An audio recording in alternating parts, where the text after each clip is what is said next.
Well, maybe he should leave since he's not happy. It's a ridiculous statement. You know, dissent is patriotic. The thing that has always made America great is that people are willing to make it better every time and willing to commit real energy and passion and resources.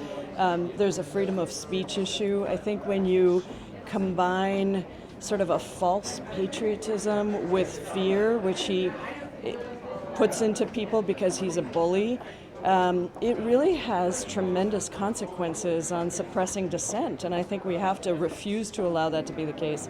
America is great because we speak out and we constantly make it better. Thank you. And the actions of the president over the last 48 to 72 hours does not represent the healing that is needed in this country.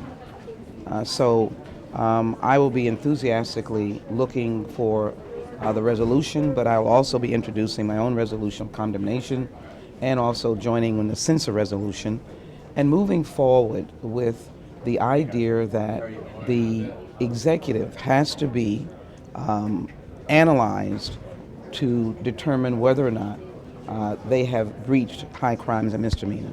But the comments that were made about sitting members of Congress cannot be tolerated because you cannot have this ship sink, this historic American experiment, and you cannot castigate members of Congress who go to the border, a border state like Texas, and see horrific, inhumane conditions and chastise them because they comment on the horrid conditions that have been really promoted, encouraged, and tolerated by this administration.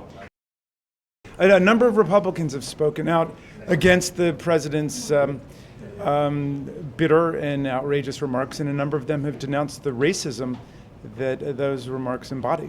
So I don't think that they should have any problem voting for the resolution.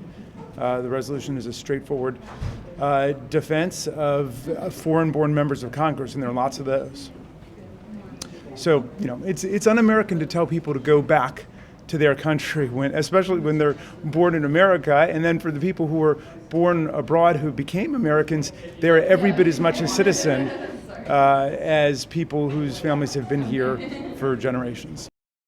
This man surprises me with nothing. It's outrageous that someone would lead this country who would make those kinds of remarks. Thank you.